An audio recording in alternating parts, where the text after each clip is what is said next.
Hey everyone.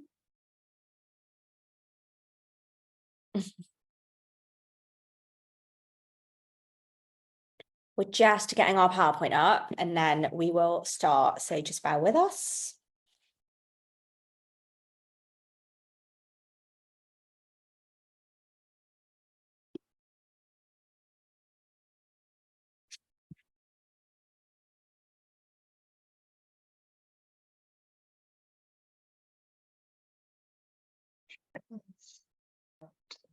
See the full screen. Perfect.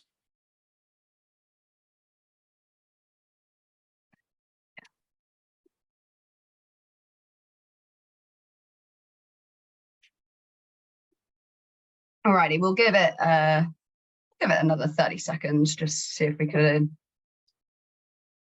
let anyone else in. We've got a few more people coming in.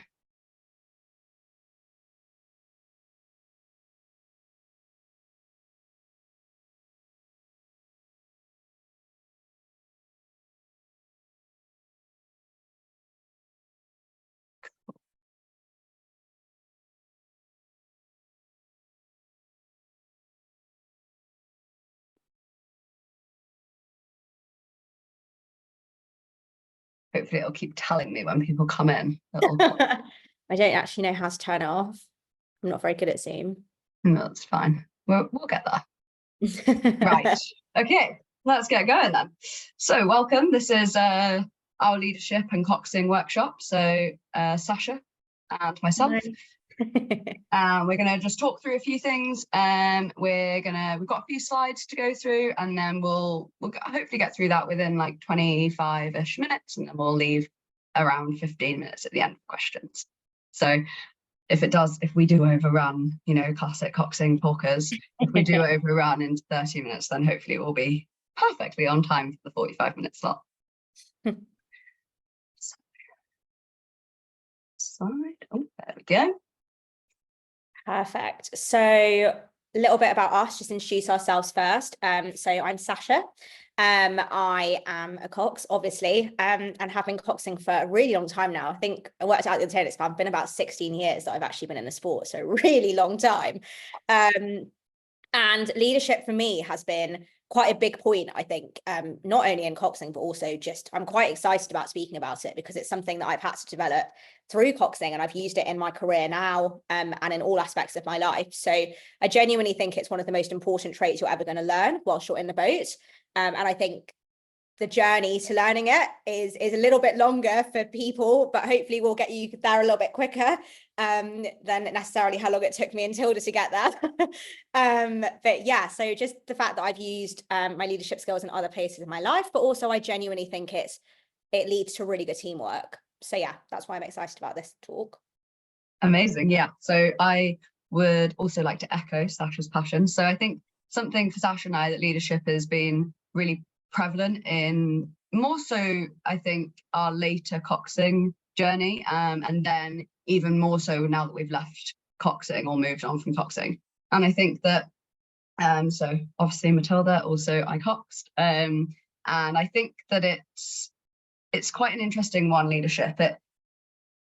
It's something I now use quite a lot as a coach to try, well, partly to reflect on my own leadership and how I'm leading the group, but also to reflect on how I'm looking at the coxers that are in front of me and keep coaching and teaching them, and how I'm looking at the athletes that are in front of me and how I'm coaching them. I want them to take ownership of their seat, their position, their role within the team. And I think we'll sort of move on to this, but I think you can lead in so many different ways. And I think it's quite common for us as coxers to fall into the trap of like wanting to people please. And I think it's quite important that we have found a way to lead whilst being people pleasers ourselves, a way to lead that has allowed us to push forward our own voice. And we'll come on to, we keep pushing this idea of like our authentic voice, but it's making sure that we are using what we see as our values to push ourselves further and further in leadership. So you can see in our introduction, we've got a few things that we want to cover. So just how finding your leadership style influences your authentic voice, like I just mentioned there. And that really is for us, like sticking to your values and your beliefs. And then leadership is one of the most important roles as a Cox. And I think Sasha's mentioned that, like it's something that, you know, if people ask, what does a Cox do? They lead the boat, they steer the boat, they make the calls, they lead the crew through the race. So it's just making sure that we're using that to our advantage. And then the word leader and how that can be personified in many different ways. So we'll have a little explore of those. Just got a message in the chat. Okay, perfect. Lucy, can you hear now, hopefully? Let's hope so. Let us know if you can't. Cool. So we have this figure in front of us, and we Tilda and I actually did a bit of self-reflection on this as well whilst we were preparing this talk. And there's this idea how in the past leadership has kind of maybe been seen as someone. I actually thought about this earlier. I thought about, you know, when you were at school and someone was given the role to like pick their team, and you were just given that leadership role, like you were given that title of being the person that was in charge, and you would then choose who was in your team. Whereas actually leadership nowadays is kind of more seen as a personified trait kind of wheel. So different leaders have different traits, and you can learn these traits. You can actively enhance these. You can spend time learning how to, you know, you're going to be better at some things than others naturally, and you can learn the traits that you're not necessarily as good at naturally. So we have this little wheel in front of us. So obviously you've got coaching, affiliative, commanding, democratic, pace setting, and visionary. And in a moment, we're going to ask you to kind of be a bit more interactive and think about what you would be at. But I think one thing that me and Tilda, when we were talking about it, realized that we were probably gravitating towards more than the other. And our main thing with this is that that's okay. Like, it's okay to kind of maybe fit one box more than another. And you don't need to be 100% at every single one of those. It's just important to remember that in every situation you might find yourself in, you are probably going to have to display one of these traits at some point. So yeah, in a moment, I'm going to let Tilda talk a little bit more about the leadership styles and the background behind it. But in a moment, we'll get you guys to kind of see which ones you identify with more.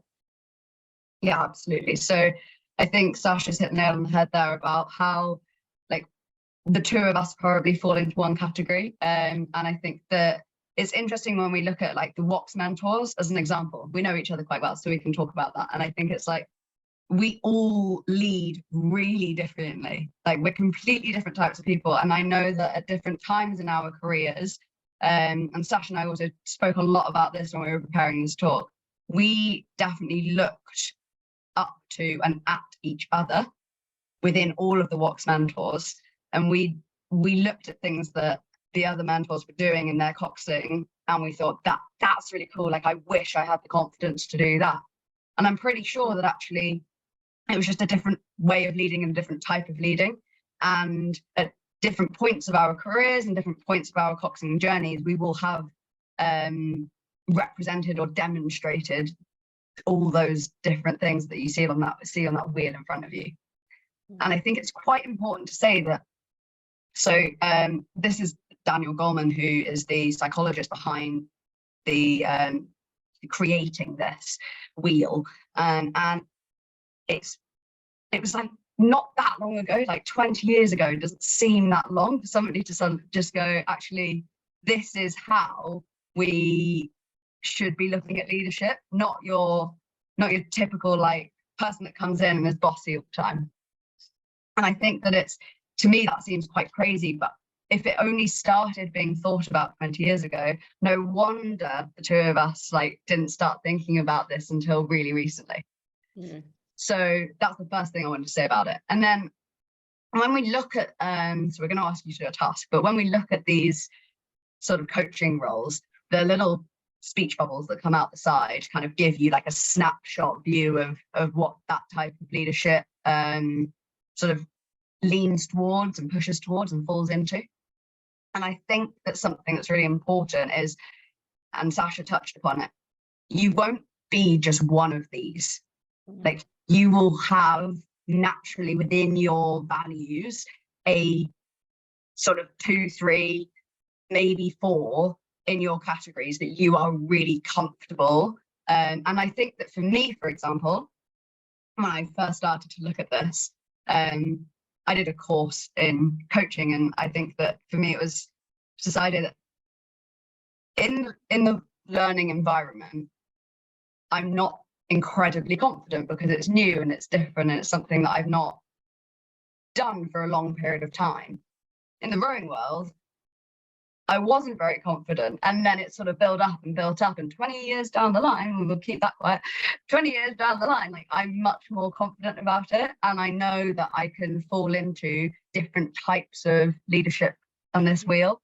And I think that that's really important, that you are not going to just fall into something and start just being that type of leader because you've said that you want to be. You have to work at it, and you have to work at it every day, little bit. So I think that's something that's really important. So here's the task. You can see it on the screen.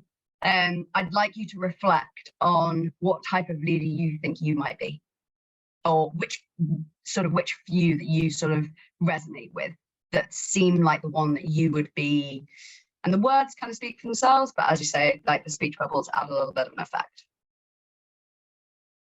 And then, if you're feeling really brave, please feel free to share. You can share it in the chat. You can share it, just put on your video, your microphone, and share it with us so that we're not just talking to ourselves. That would be wonderful. So we'll give you a minute or so, and then please start sharing.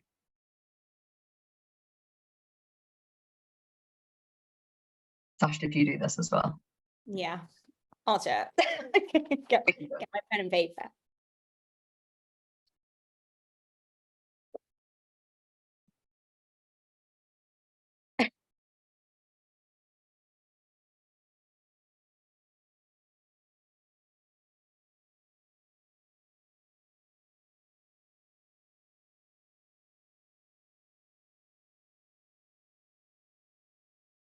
Okay. Is anyone brave enough to share? Oh, sneak preview. Just trying to find the chat.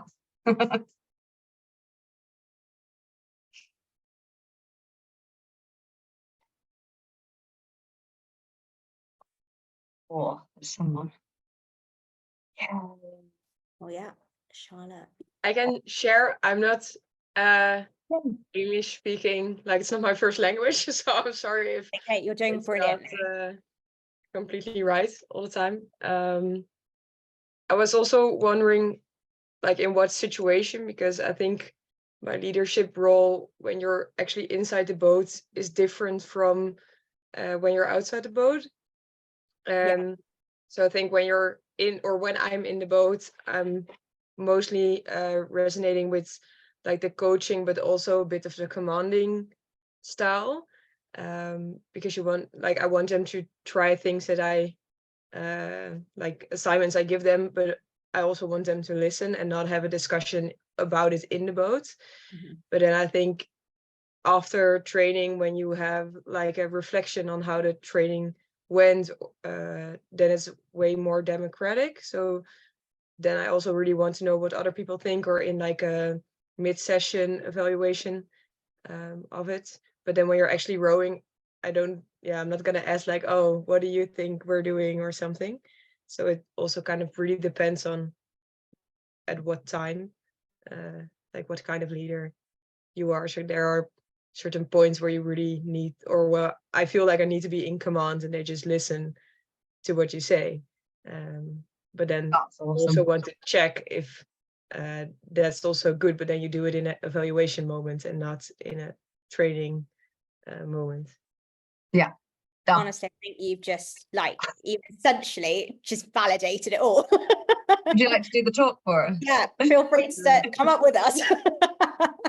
I think that's amazing. I think Zoe said that she completely agrees as well. Like, Yeah. I think that is the perfect sort of description of, I'm looking at what people are putting in here, and Claire's talked about how she changes her style depending on whether she's working with novices or if she's working with more experienced people. And I think, like, it's, for me, I definitely have a sort of value in how I would like to lead, and then I have the roles that I need to bring forward. So There are things that I would like to do and I'm comfortable with. And I think, Anique, you've just like absolutely nailed that. Depending on the situation, depends on what type of leader you need to be. And Kate, coaching, commanding, and visionary, please don't hold it against me. You do not need to, please, honestly, like, love it. There is a place, honestly, there is a place for every single aspect on this wheel within a boat. And genuinely, the fact, I'm going to say this out loud now, the fact that you say you can even be commanding is something I had to work on so much. And I still work on it to this day when I get in a boat. It's something that doesn't come naturally to me. So I'm kind of envious of you that you have that. So honestly, don't ever think that it's, none of these traits are necessarily bad traits of a leader. And genuinely, everyone on this chat has basically said that they've got a little bit of everything. So you're probably nailing it already. Or very good self-reflection from everyone here. I'm really liking how engaged we are. Yeah, I love it. I'm just looking a little further into a few people's responses, and I think 100% agreed with that. There's not a right answer. There's no wrong answer. And I think it's really important that, like, if we were a team, hopefully we'd have a bit of everything. And I think that that makes such a big difference, and I think that will come onto one of our next slides. But it's so important that we have all of these things that we're very comfortable doing, and then we have to make a little step into the things that we're less comfortable doing, but we have to work on, like Sasha was talking about with her commanding. And I think similar for me, I'd like to tap into my pace setter, but I really have to work on that. Yeah, absolutely. Alrighty. Perfect. So we thought we would kind of go over, we thought we'd maybe share a couple of stories about our own experience with leadership. And just kind of, I'm probably going to just carry on what I was just talking about being commanding. So times when I maybe felt leadership wasn't going so well for me, and times that I think leadership has been going well for me, just that you guys, I don't know, probably, hopefully just validates a lot of feelings amongst Coxers generally. But a time that I think that leadership for me has been a time when I've really had to work on it and really had to kind of what really learned from my experience was probably a time when everyone on the outside probably thought my Coxing was going brilliantly. And it was like when I was stepping up into trials at for under 23s, and you come from a club where you're very comfortable with the athletes, you see them every single day. By that point, I've been Coxing for a while, so I was able to kind of go out on the water with my university crew, lead a session, able to, run the feedback after the session, maybe take charge in the situations. It didn't scare me to do any of that when I was at uni. But when I went to trials, I became a completely different person because of the group of people that I was with. And I had a group of individuals who were really experienced, who I really looked up to. I kind of, you idolize these people. You're like, wow, these are really cool people that I'm stood around. And I really lost faith in my own ability. Like I lost confidence in my own ability. And I really struggled to turn up to a session and execute it in the same way that I was doing my job every other day when I wasn't in that setting. And that was a combination of, different people around me, having a little bit of self-doubt, all of these things. And the biggest thing that I learned from this is that the moment I took a step back, gave myself a little bit of a pep talk, and there were other people that gave me pep talks, many of the people that I'm working on WOX with today. So thank you, shout out to all the mentors, they are brilliant. But the moment I took a step back and kind of just brought up my self-confidence, but also set myself lots of little goals about how to improve things, I started becoming more authentic. I was myself again. And I think a really big thing that, when you're with a group of new people, and when you have this preconceived idea of what leadership should be, and as Tilda said, I was looking to other people, looking at what they were doing, thinking I wasn't doing that, and going, maybe that's what I should be doing. I lost myself in that process, and lost my personality, and lost my confidence in my own ability. And once I started becoming myself again, once I started just being normal, don't know what's wrong with me, but once I started being normal, I was absolutely fine. And my crew trusted me more as well. They could see that I was being authentic. They could see that I was passionate about what I was doing. And instead of being that person that was a little bit timid, I was back into myself, and I was leading them better. So I think my main take home from that was to have confidence in my own ability, to not need to fit the norm. Like, don't try and be someone you're not. Be really, you know, work really hard on the things that you don't necessarily have, but have confidence in the things you do have. So those are a couple of things that I learned. And, you know, fast forward, as Tilda says, like, you fast forward a couple of years, and I wish someone had this chat with me when I was 17, 18, 19, because those are the years when I struggled with it. But fast forward now, and I can go up in front of a crew, and no matter who it is, literally, it doesn't matter who it is, whether they're new athletes, whether they're athletes I've known for years, I set out a really good plan for what I want the session to be in my head. I relay that to the crew, and I have confidence the moment I sit down on the water. And the only thing I want to stress about that is me having confidence. Like, I'm still working on this day to day. Me having confidence isn't necessarily me knowing everything. I really don't. And I still learn every single day I get in a boat. I think I get better. And if I'm still coxing in 10 years time, I hope I'm better then than I am now. Do you know what I mean? But I'm still learning every single day. But confidence isn't necessarily me knowing everything. It's me knowing that I'm working really hard on getting better every single day, knowing that I can remind myself I am good at executing things in a comfortable setting, despite it being with new people, and knowing that I am gonna just work, like, you know, just working well with people. Essentially, when you're more confident, you are more trustworthy and you are more authentic. So yeah, those are my take homes. But we'll talk a little bit more about it as we go on. So yeah, Tilda's gonna give you a little story now. Yeah, so I guess mine's it's about a similar time in my career, and I think it was probably the first time I'd received a piece of feedback I didn't understand. So I'd been receiving feedback, but, you know, things made sense. I could work on them, I could develop it, and I got given this piece of feedback from a lot of people, and it was I needed to be more aggressive. We just want you to be more aggressive. We just need you to be more aggressive. And it was coming from the coaches, it was coming from the crew. And so I was doing what I thought was more aggressive.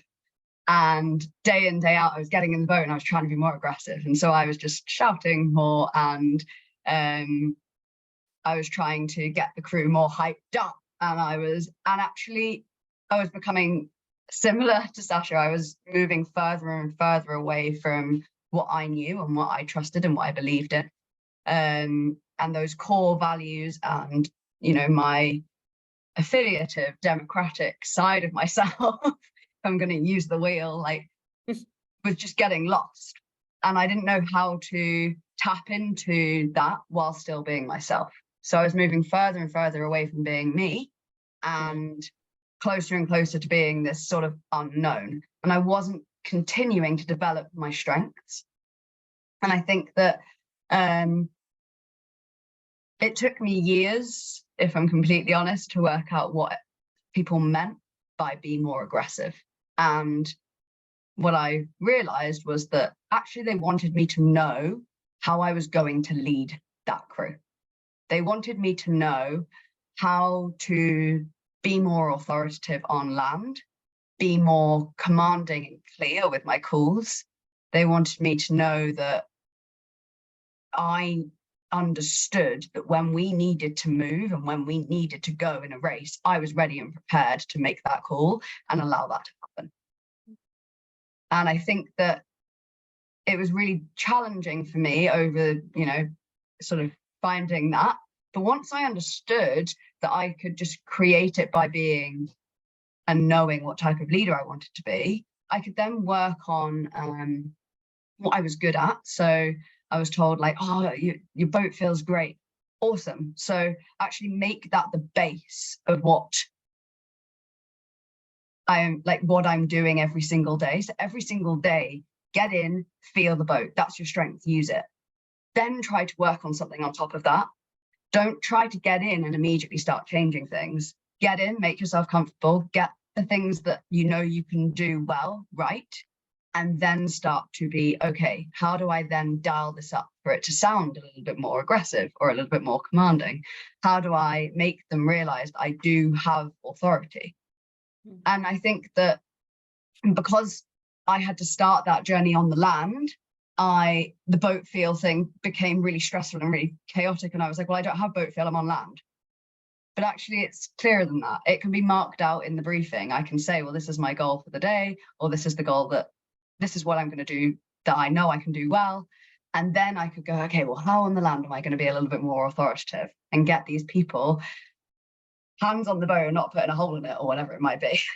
And I think for me, reflecting on that gave me space and time to understand, don't jump to make things better before you actually are just nailing the things that you know you're good at every single day, and then you're building upon that, so you are developing and maintaining your strengths. I think we'll probably tap into a little bit more about our stories, but hopefully that gives you some confidence that it happens to everyone and we're all trying to find it. And I think that it's really important that when you're looking at this list of things on this slide, like it's so important to see that there are so many different ways to do this. So trust yourself and develop your own leadership style to make sure that your voice is coming through and your beliefs are coming through in that. Definitely. Echo all of the above. Okay. Oh, why is it not changing slide? Okay. We're in. So we thought we would, we've spoken a lot, and there's a lot of angles that you can take this from a Coxing perspective. So we thought we'd hone in on a couple of things that we thought were really important things that you need to kind of be thinking about, things that we thought were really important in our leadership styles when we're in a boat. So the first one that we went for is adaptability. And I don't know that we've mentioned this yet, but a really big part of leadership, I think, in a boat, rowing's, it's not necessarily a unique sport. Loads of teams have, you have teams in lots of other sports, but it is a sport where you generally do have quite a lot of big personalities within one boat. And your job as a Cox is very much to gel those personalities. And I think, although we say the Cox is the leader and a Cox is going to lead the session, and on the water you're the one with the microphone, right? Like you're the one that's calling the shots, and you're the one that's saying a lot. But you're one leader in a group of 10. Let's be honest. If you're in an 8, for example, you've got your coach who's telling you what the session is. They're leading from the launch or from the bank when they're cycling, wherever they are. You've got you sat in a coxing seat, trying to be a bridge between the coach and the athlete.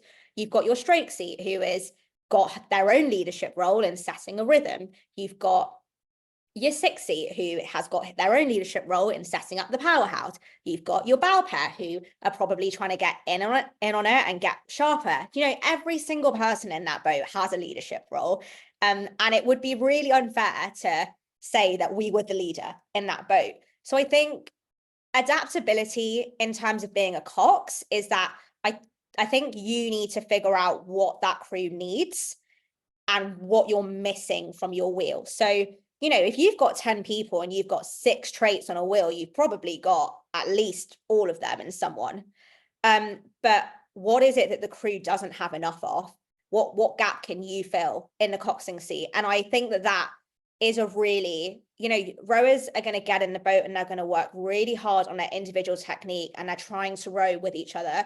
But you're in a unique position where you can watch what everyone is able to offer, identify your athlete's strengths, and plug the gap for where there might be a weakness within your crew. So, if you've got a group full of commanders, then you might need to be that person that is a little bit more, a little bit more democratic, and you get everyone's voices heard.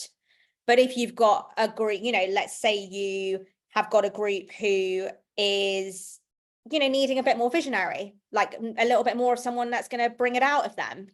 They've just lost a race, and that's unfortunate. When you're in a situation, you lose a race, generally your personalities start clashing maybe a little bit. You need to be that person that's like, right, let's get back on the pathway. So I think just having the adaptable nature to work with the people you've got, but also, as everyone's already identified, being adaptable in terms of what situation you're in. So whether you're on land, whether you're in a race situation, whether you're in a technical session, and everyone's already identified that. So you're already like 3/4 of the way there, guys. But Yeah, I think the biggest thing that we wanted to mention was that you are one leader in a group of leaders. So don't take away from the fact that your rowers are going to have incredible feedback for you at probably every point of the way. I'm in crews quite frequently where I might as well have a backseat driver in there, but we work really well together. So I actually really enjoy it. It's really good for me. It's good to hear that they're validating what I'm saying. And it's also good to hear what they're saying. And there's space for that. There is space for me to hear that. And it's not something I would ever stamp out. So just be the person that stems the gap within that. So yeah, that's adaptability. And then Tilda, if you want to take mutual respect, and then we can just switch. Absolutely. I think earning mutual respect is fairly, to me, it's fairly self-explanatory. And I think it really ties into everything Sasha's just mentioned there about adaptability, but it's about making sure your crew know you will work just as hard as they will to make yourself the absolute best and get the most out of yourself as well as them. And I think asking for feedback, being present, making sure that you're in it with them, and I think you will gain mutual respect. And that, for me, I don't want to overcomplicate it. It is hands down one of the biggest things, I think, when leading. You've got the respect of those around you. They are much more likely to do something that you need in the middle of a race than if you're constantly trying to be the voice that's heard and battling, like Sasha mentioned. And then I think, Sasha, if I just cover off the confidence and knowledge. And And I'll take, of course. So I think the confidence, I think it's so important. And again, Sasha mentioned this, like, it's not about knowing everything. It's about trusting that you have confidence that you are learning every single day, that you are putting in the work to make sure that everything you are saying is true to where you are in that moment, where the crew is in that moment, and that you are building that day in, day out. I think the more we can push that, the more you have understood, like, what we've been trying to say here, like, the whole way through. It's just, it isn't about knowing everything, and it's not about faking it till you make it. It is about being really trusting and really confident in what it is that you know in that moment, and that you will develop and learn everything else, and you are willing to develop and learn for everything else. And I think that kind of comes into, like, making sure you liaise with your crew on and off the water, making sure you liaise with your coach on and off the water, and then you just clarify feedback so that is heard from everyone and for everyone. Yeah, definitely. And I think, so moving on, that kind of brings us into personality in the boat. You know, confidence and personality are two, they kind of come hand in hand a little bit. If you have confidence, you will be your normal self. But just bringing your personality into the boat, like, I think you are going to be your best leader. The best leader that you'll ever be is when you are able. And I very much think, you know, when I think about what I want to be as a leader, I very much want to be someone that can bring out the best in every single person in front of me. And, you know, for me, being commanding does not come naturally. Like, if you meet me in day-to-day life, like, it's not me at all.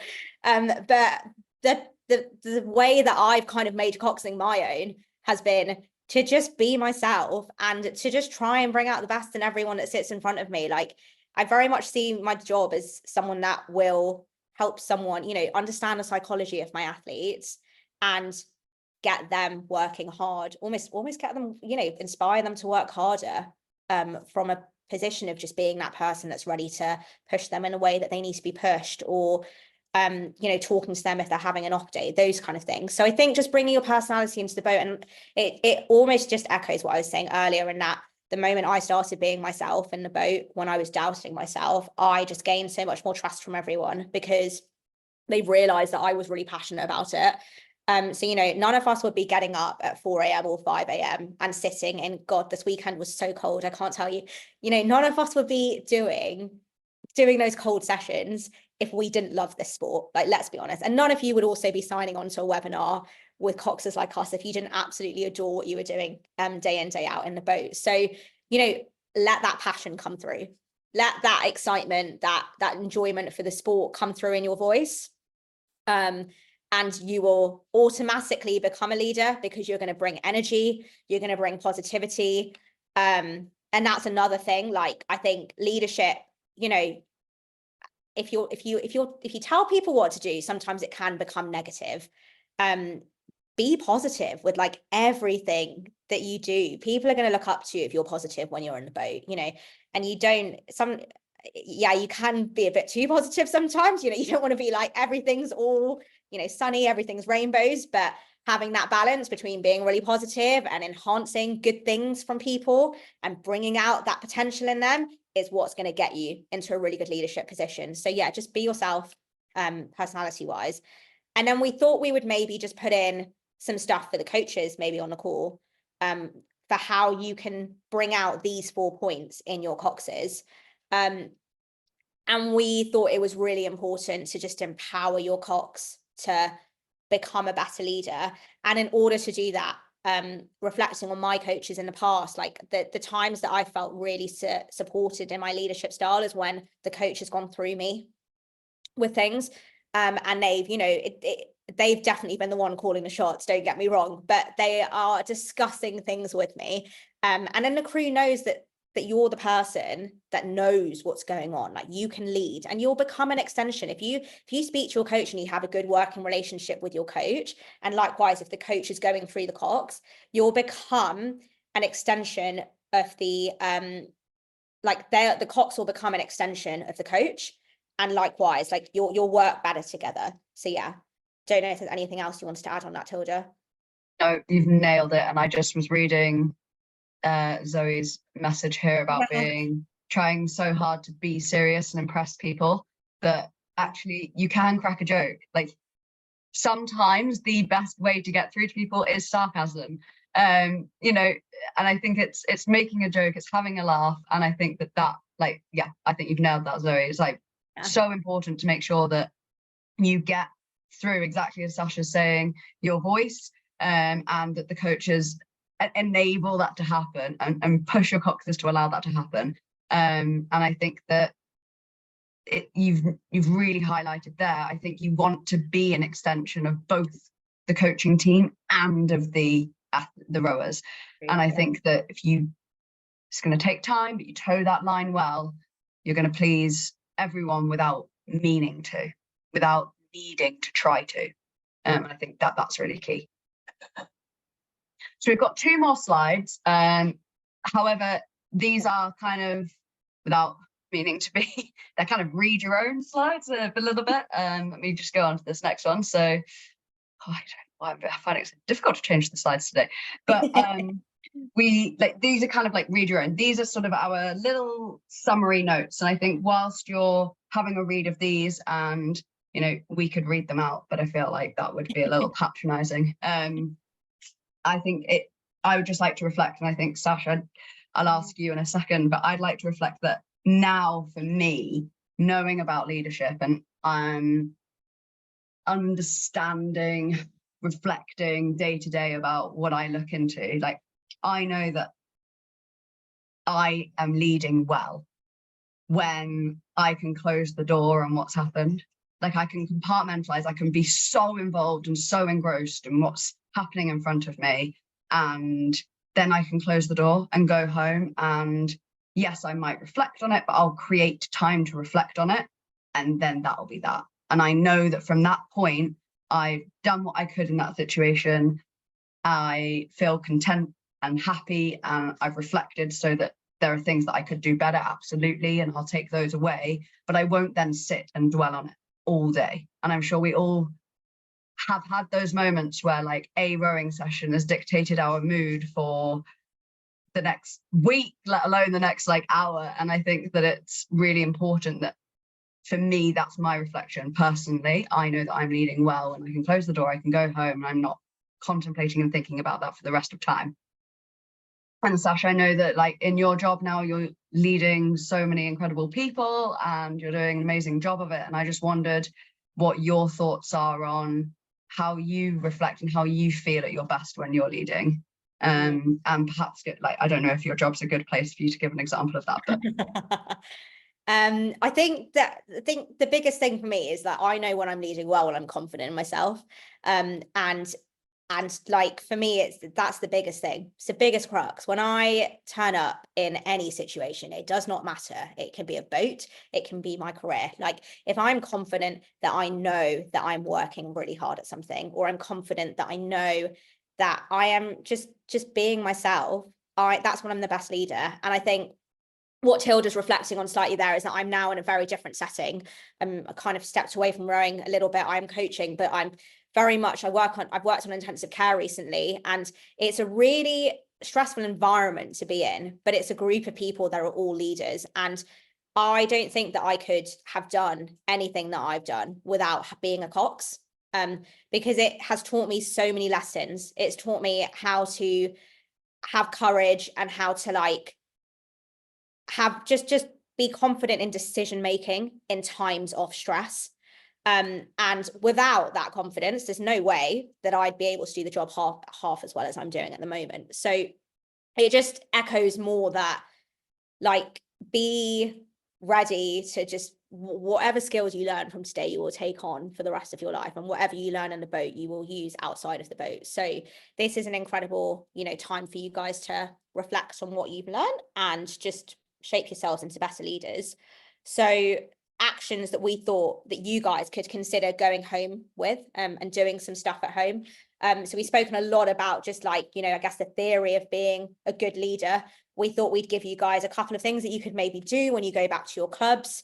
So one of them being to talk to your club or your squad, or your coach, just put some time to sit down and find out what they want from you, find out what the coach wants from a technical model, what do they see in the club, what culture do they want, and be the driving force in all of it. So, if your coach wants more excitement in the on land training, we've all been, if you're based down south at least, we've been stuck on lands for a little while. But if they want a little bit more excitement on circuit sessions and things like that, like, be the driving force to do that, because that will make everyone look up to you as a leader. And again, as I was saying, with the confidence in your knowledge, speak to your athletes, speak to your coach, speak to people about what they want to be seeing in the boat. And then you yourself will be like, oh, I know, like, I sit in the boat and I know what we're doing when we're doing that front end drill. I know what we're doing when we're doing that back end drill. You'll just have a bit more, you'll speak with a little bit more conviction. So yeah, and then should I do the next one, Tilda, and then you can take, yeah. Fabulous. And then another action for you to maybe go away and do, and this is a big one for me, understand your athletes. Like, honestly, if you can understand what makes them, what drives them, different people are going to be driven by different things. You're going to have someone that needs you to step away from them before an ergo, and you're going to have someone that wants you behind them, giving them a bit of motivation. Like, everyone's different psychologically, and I didn't do a psychology degree. I kind of wish I did in hindsight. I think it would have made a really big difference to the way that I do this. But just understand your athletes, and you'll get more out of them within the crew, and they will then look to you as well. If they can see that you're taking into consideration what they want, they're going to go, yeah, she's leading me really well. She or he is leading me really well. So yeah, go for it. Organization, do the little things well. Like, really, really important to make sure that, like, what time you're boating, what the session plan is. Like, that goes such a long way. Have a role model. I think this is an awesome one, because I'm really lucky. Lots of my role models I'm now working with this group, but it's so important to, like we mentioned earlier, be able to look when you are feeling a little underconfident, be able to look at what other people are doing, and don't compare yourself. Like, just use them to go, oh, okay, they're doing that slightly differently, that's interesting, and reflect. And then go, all right, well, I'm doing this really well. How do I now implement that and build on myself? And then the final one is be authentic. Like, it's so much easier to lead well when you are being yourself, when you trust yourself, when you are confident in yourself, when you know what you are doing, so that you can have time to think, reflect, and develop. And so we obviously have overrun, because absolutely classic. We're both really good at talking, funnily enough. Wonder why we're Coxes. But we are incredibly passionate about this, so at least hopefully that came across. And now we are open for questions. go for it if anyone wants to type anything in the chat. Yeah, And or speak up. Very happy for you to chat too. On the topic of just before I think Zoe might ask something in a second, but hi Zoe. On a topic of role model, just as Tilda said, we are like, I would like to echo, we're extremely lucky. A lot of my role models have been people that I now work with, which is insane. Like wow, I'm literally looking around, I'm like, I get to work with these women every day, and they've honestly have probably made me a better person for it. But your role model actually doesn't need to be a Cox, is the only thing I would say, is that like, I genuinely, it can be anyone in your life that you look up to. It could be your family, someone in your family. It could be someone at work. It could be someone at like literally anywhere that could be your role model. Just find someone that's approachable, find someone that you work well with, find someone that you see yourself in, and just speak to them. Like, you're probably going to learn more from that than anything. So yeah, don't worry about it being someone in the rowing world. It doesn't have to be. But yeah, questions, go for it. Can I ask something? You can. So one of the things that I found kind of tricky negotiating, and this is true, I think I found it hard negotiating rowing, but now that I've worked it out, I do it in my normal, actual day job now as well, was about managing up. So like how to manage your coaches, for example, how to manage, those like people who are more senior than you, essentially. And I don't know if that's the kind of thing you had any tips for. I mean, certainly I find at work, like sometimes as the most junior person in the hospital, not in the hospital, but in the doctor's team, I have to lead I have to lead the consultant who's the most senior person, where we're going next, which patients we're going to see. I have to kind of direct operations, and you have to keep them on track. Like, how do you find that works in rowing? Me or you, Tilda? I'm chill. I'm chilled as well. I think for me, I do think with this one, and again, I think different people are going to deal with this in different ways, but I've always always found myself working from a place of like mutual respect, and just having that, like, I think building rapport for me is probably the only way that I handle those situations. So any times that I've had to kind of work with a coach that I don't know very well at all, or, manage, maybe sometimes you have a crew that's very much on one page and it might not be the same page as the coach. Do you know what I mean? Like, that can happen at points.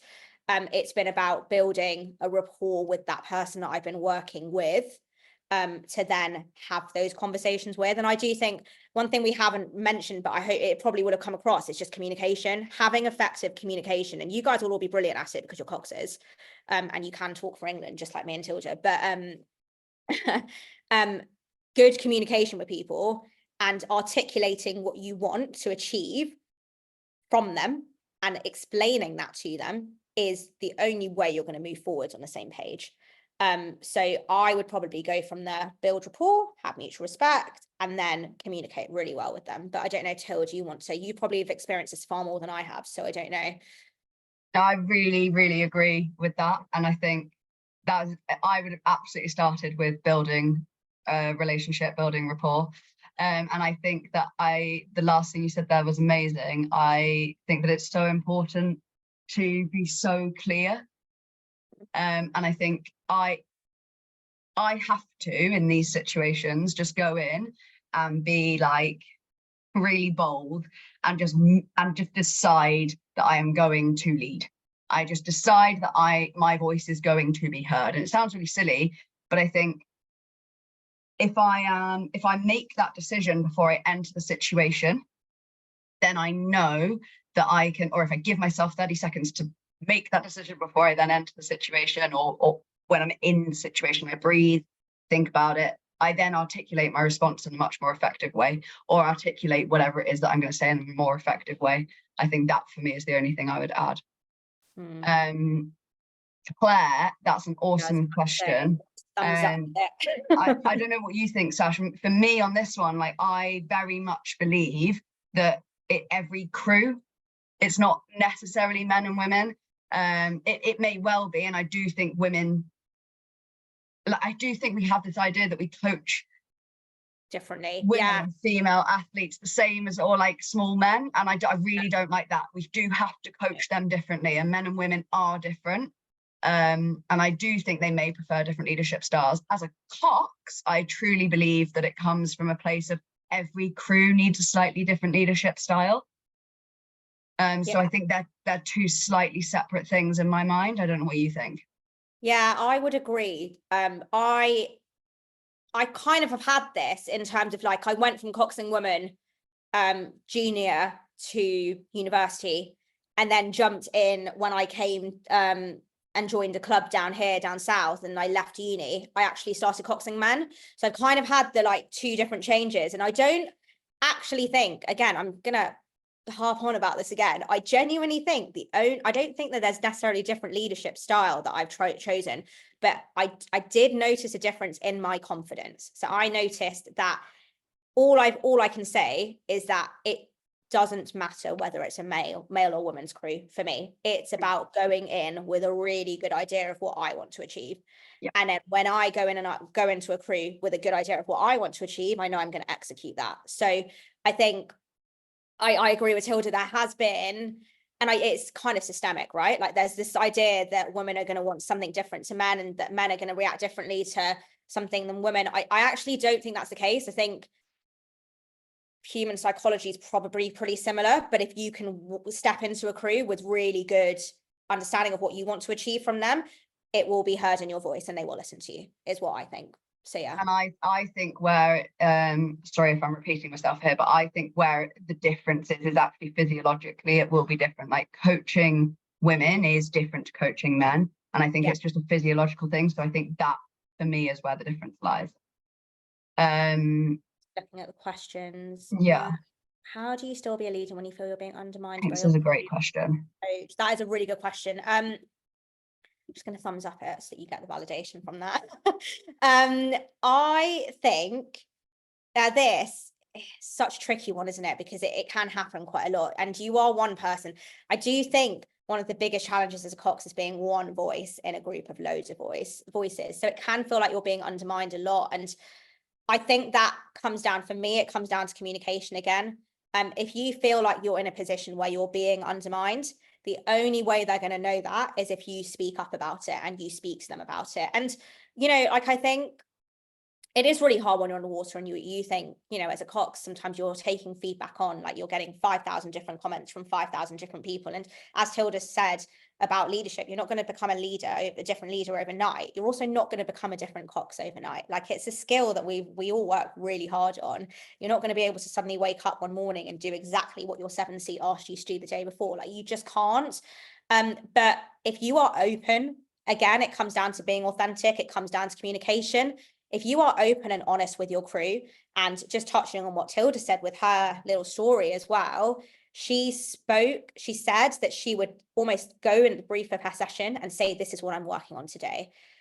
Put boundaries in, but show them you're working hard on something. So it's okay, like, if you, example being like, okay, let's say steering didn't go well one day, go, hey, today, guys, I'm actually really working on my steering. So you might hear me being a bit more silent today, but you've told them that, you've communicated that to them. So then you're going to feel a little bit less, you hopefully won't get the comments of being undermined. I know that it's really easy for me to say from a place where I'm not out of the boat, but trust me when I say I've had this before. And I think this is probably the best way to deal with it, is just being open and being honest and showing them you're trying. But I don't know, Tilda, if you've got anything else. No, I really, really agree with that, actually.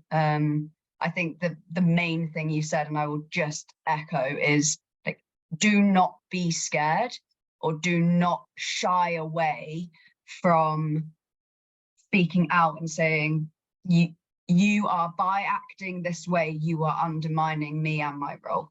And I think if that's heard and they don't change it, you can continue to pick them up on it.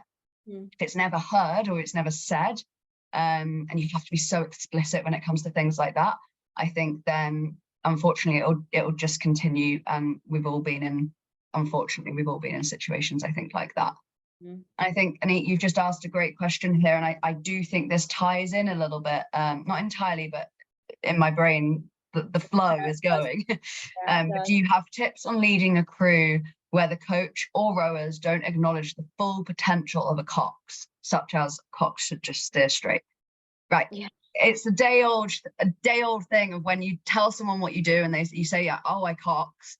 And they say, oh, do you just say row, row? It's like, right. Yeah, great, sure. And I think that for me, it's so important to educate, and it's not our job, but I do think if you can educate your coach, like get them to come to our sessions. But that's, you know, our whole idea at WOX is to change the narrative on coaching coxes. If it starts from the coaches really need to understand the impact a cox can have. So I think at this point, I would sit down with your coach and say, like, I think you're putting me or your crew, you're putting me in this box that doesn't allow me to progress. And these are all the things I think I can generate and create and add to the crew or to the boat or to the session, and almost like advocate for yourself and advocate for the role of coxes. Because if you need support, like, we will be here. There are all these coxes and coaches on this call that I think will be here. I think it's so important to use that to develop and push the story behind coxing not just being row, row, row, steer the boat straight. I don't know if you've got any thoughts on that, Sash. No, I think, like, you know, again, echo what you said, like the whole reason we set this up was to kind of just bring a bit more awareness to how hard it is to become a cox, and give you guys those tools that we kind of had to figure out by ourselves without much direction. So yeah, I think I echo what Tilda says, and it's unfortunate, but I think just open that channel of communication with your coach. And I think from a different place, like if you show willing, hopefully they will respond to that. You know, if you give some, you tend to get some back. So show some willing, give them a couple of ideas of things you might want to do with the crew. You know, say that you would really like to, you know, you heard them talking about the back end sequencing or something, like you want to learn more about it, and hopefully they'll open up a little bit more with you, and then you can display all the knowledge that you've learned in the boat the next session, and hopefully that will catch on a little bit more. But yeah, I think just start that communication channel with your coach, and pick a little goal to work on and get him on board or her on board. So yeah, maybe that. Probably only got time for one more. Yeah. Yes. So next one is, any thoughts on developing your leadership style when you aren't in set crews and you get different feedback from each outing? Any thoughts on developing your leadership style when you aren't in set crews and get different feedback on every outing? I think this is a really good question. Yeah, it is.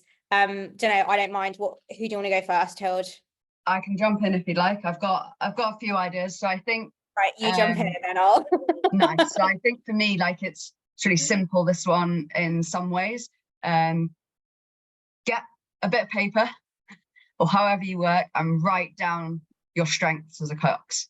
Like, what are you good at? Write them down and write as many as you like, and then pick 2 or 3 that you're going to really solidify and are going to create your, you know, really support your leadership style that you are comfortable with, that you think is your natural leadership style. And then I would say every time you see the crew that's listed, hopefully you get the crew list before you turn up, but I know that doesn't always happen. So if you are able to see your boat before you turn up, then have a little bit of a think about who's in your boat and what type of leadership style you might need to tap into that you're not confident with, and just pick one thing that you are going to just push on a little bit in that session. If you don't get crews ahead of time, I would say just choose something. Like, create a bank of feedback and only take on more when you have space and time for it, and ask for it when you want it, and be explicit.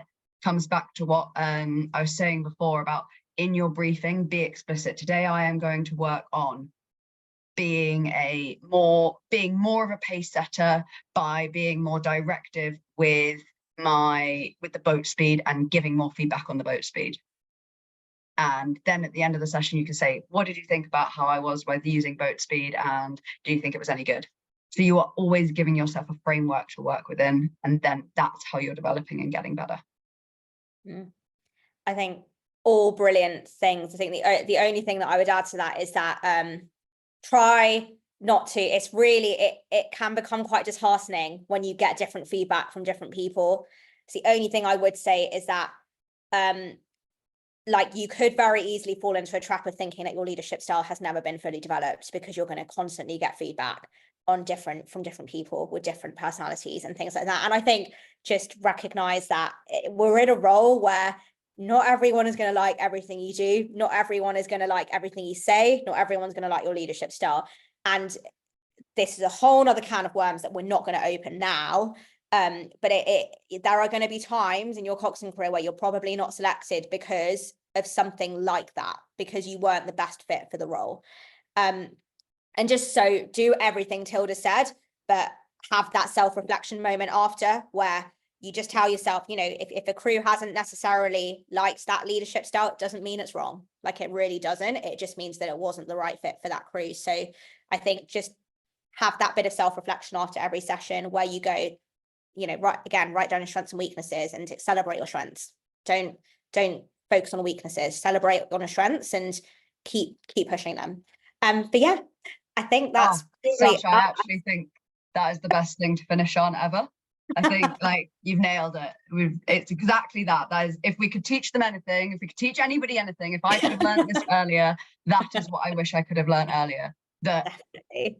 I could self-reflect and I was the one that got to decide whether or not what I was working on that day was better or not. And I was allowed to take in feedback, but it was me and my leadership style that I was developing. It's not for anyone else. Yes, it will allow me to get the best out of those around me, but that's the aim. Definitely.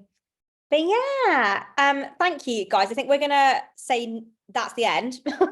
And we haven't been 45 minutes, we've actually been an hour and 2 minutes. So me and Tilda will work on our timekeeping settings. But thank you so much for joining. And we've got another webinar coming up.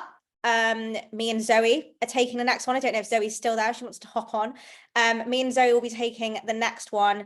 And that one will hopefully be on about skills and drills. So we're thinking, you know, quite frequently a coach puts a drill out and you don't really know what you're talking about. You don't really know what you're looking for. We're going to kind of go through what you might say, what you might look for, what you might feel for, things like that. So make sure you sign up to that one. That's next Thursday, I think it is. 7th. Day. But yeah, thank you so much. And if anyone's got any feedback and stuff like that, just DM us on Instagram, because we're keen to keep these going. And if you're enjoying them, email.